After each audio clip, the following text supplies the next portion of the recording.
अयोध्या में शिवजी की महालीला, एक विस्तृत अयोध्या का पवित्र माहौल। अयोध्या वो पवित्र नगरी जहां हर गली हर कोना भगवान राम के नाम से गूंजता है। लेकिन इस बार कहानी का केंद्र था भगवान शिव की महालीला, जिसने न केवल अयोध्या बल्कि समस्त विश्व के भक्तों के हृदय को आलोकित कर दिया। साल 2025 था और श्री राम मंदिर का भव्य उद्घाटन हो चुका था।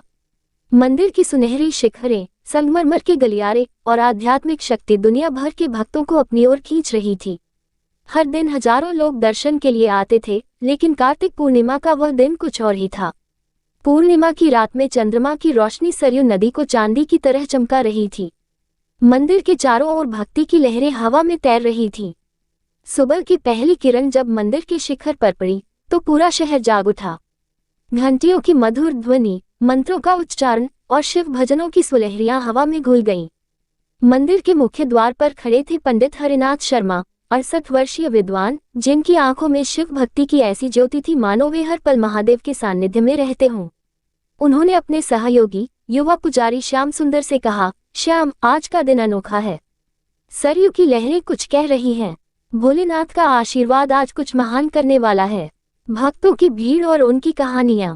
मंदिर परिसर में भक्तों की भीड़ बढ़ती जा रही थी। लोग देश विदेश से आए थे।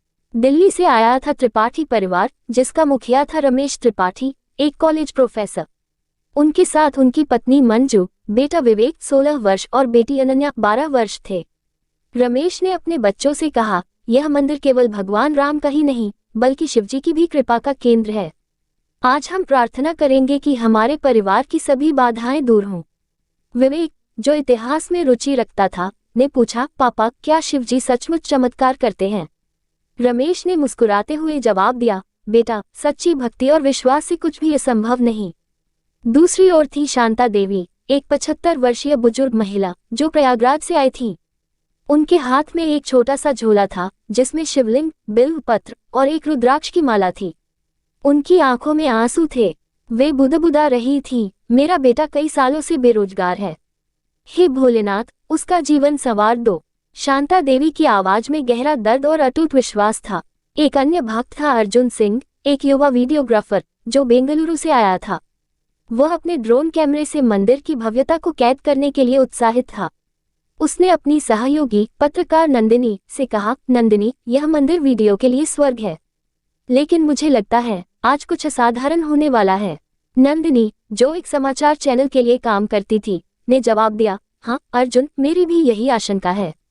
चलो देखते हैं क्या होता है। शिव बाबा का आगमन। जैसे जैसे दिन चढ़ता गया, मंदिर में रुद्राभिषेक और आरती का समय आया। बिल्वपत्रों की सुगंध, धूप की खुशबू और मंत्रों की गूंज ने माहौल को और पवित्र बना दिया। शाम ढलने को थी जब मंदिर के बाहरी प्रांगण में एक हलचल मची। एक साधु वहां पहुंचे, जिनका नाम था शिव बाबा। वे लंबे, शांत और तेजस्वी स्वभाव के थे। उनके माथे पर भस्म का त्रिपुंड, गले में रुद्राक्ष की माला और शरीर पर बाघंबर वस्त्र था। उनकी आंखें ऐसी थीं मानो वे कैलाश पर्वत से सीधे उतरे हों। लोग कहते थे कि शिव बाबा ने हिमालय में कई वर्षों तक कठोर तपस्या की थी और उनके पास सिद्धियां थीं। कुछ का मानना था कि वे 150 वर्ष से अधिक उम्र के थे, पर उनके चेहरे पर न झुर्रियां थीं, न थकान। पंडित हरिनाथ ने उन्हें देखते ही पहचान लिया। शिव बाबा, आप इतने वर्षों बाद अयोध्या पधारे। बाबा ने गहरी मुस्कान के साथ कहा, हरिनाथ जी, भोलेनाथ ने मुझे आज यहाँ बुलाया है। आज उनकी महालीला होगी। उनकी आवाज में एक गहरा विश्वास था, जैसे त्रिशूल की गूंज। हरिनाथ जी ने उत्सुकता से पूछा, बाबा, क्या होने वाला है? कृपया बताएं। लेकिन बाबा ने जवाब नहीं दिया और मंदिर के एक कोने में बैठकर ध्यान लगाने लगे। रहस्यमय शुरुआत। रात गहरी होने लगी। पूर्णिमा का चांद मंदिर के परिसर को रोशनी से नहला रहा था। भक्त ओम नमः शिवाय के भजनों में डूबे थे। त्रिपाठी परिवार, शांता देवी, अर्जुन और नंदिनी सभी वहां मौजूद थे। अचानक हवा में एक रहस्यमय कंपन हुआ, जैसे कोई अनदेखी शक्ति जाग रही हो। रुद्राभिषेक खत्म होते ही शिव बाबा खड़े हुए और मंदिर के मुख्य शिवलिंग के सामने गए। उन्होंने सिर झुकाया और मंत्र पढ़ना शुरू किया, ओम नमः शिवाय। अचानक उनके शरीर से एक नीली रोशनी निकलने लगी, जैसे कैलाश की बर्फीली चमक। ये रोशनी इतनी तेज थी कि भक्तों की आंखें चौंधिया गईं।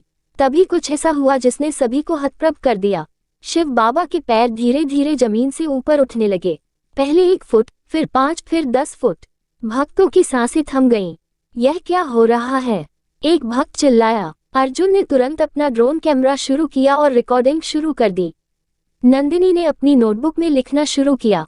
रमेश ने मंजू का हाथ थाम लिया और बोले, मंजू, ये भोलेनाथ की लीला है। चमत्कार का चरम। शिव बाबा अब 20 फुट की ऊंचाई पर थे। उनके शरीर से निकलने वाली नीली रोशनी और तेज हो गई। उनकी माला और बाघंबर हवा में लहरा रहे थे और उनके मंत्रों की गूंज पूरे परिसर में फैल रही थी। अचानक मंदिर के शिवलिंग से एक तेजस्वी सफेद प्रकाश फूटा। ये प्रकाश इतना चमकदार था कि सभी की आंखें बंद हो गईं, पर यह गर्म नहीं बल्कि शीतल और शांतिदायक था। प्रकाश पूरे मंदिर परिसर को ढकने लगा। भक्तों को लगा कि उनके शरीर में एक नई ऊर्जा प्रवेश कर रही है। रमेश को लगा कि उनकी सारी मानसिक अशांति गायब हो गई। मंजू, जो कई सालों से गठिया से पीड़ित थी, ने चिल्लाकर कहा, मेरा दर्द चला गया।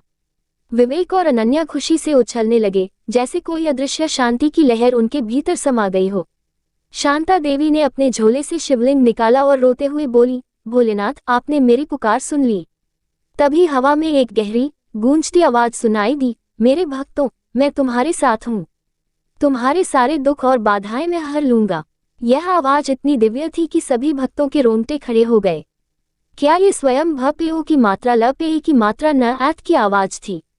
शिव बाबा अब हवा में तैर रहे थे, जैसे कोई योगी सिद्ध। उनके मंत्र और तेज हो गए, प्रकाश और मजबूत हुआ, और अचानक हर भक्त को एक व्यक्तिगत दर्शन हुआ। रमेश को शिवजी का दर्शन हुआ, जो कह रहे थे, तेरा परिवार सदा मेरी कृपा में रहेगा। मंजू को माता पार्वती और शिवजी एक साथ दिखे, जो कह रहे थे, तेरे जीवन में अब कोई दुख नहीं रहेगा। विवेक को शिवजी का त्रिशूलधारी रूप दिखा, जिसके चारों ओर नीली रोशनी थी। अनन्या को लगा कि शिवजी और नंदी उसके सामने खड़े हैं और उसे आशीर्वाद दे रहे हैं। शांता देवी को शिवजी का दर्शन हुआ, जो बोले, तेरे बेटे का जीवन अब संवर जाएगा। चमत्कार का विस्तार। प्रकाश इतना तेज हुआ कि पूरा अयोध्या शहर रोशनी से जगमगा उठा। सरयू नदी की लहरें थम गईं, जैसे समय रुक गया हो। शिव बाबा मंदिर के शिखर तक पहुंचे। उनके शरीर से निकलने वाली नीली किरणें हर भक्त पर पड़ रही थीं। बीमार लोग ठीक होने लगे। शांता देवी के बेटे ने, जो प्रयागराज में था, अचानक फोन किया और चिल्लाया, माँ, मुझे नौकरी मिल गई। मैं ठीक हूँ। मंदिर में मौजूद एक लकवाग्रस्त व्यक्ति, रामलाल 55 वर्ष, थका हुआ चेहरा, जो वर्षों से व्हीलचेयर पर था, अचानक खड़ा हो गया और चलने लगा। एक बधिर महिला, कमला 45 वर्ष, आश्चर्यचकित चेहरा को अचानक सुनाई देने लगा। एक अंधा व्यक्ति, गोपाल 60 वर्ष, आनंदित चेहरा ने चिल्लाकर कहा, मुझे दिखाई दे रहा है। ओम नमः शिवाय। लोग हर हर महादेव के जयकारे लगा रहे थे। अर्जुन का ड्रोन कैमरा लगातार रिकॉर्ड कर रहा था और नंदिनी अपनी नोटबुक में हर पल को लिख रही थी।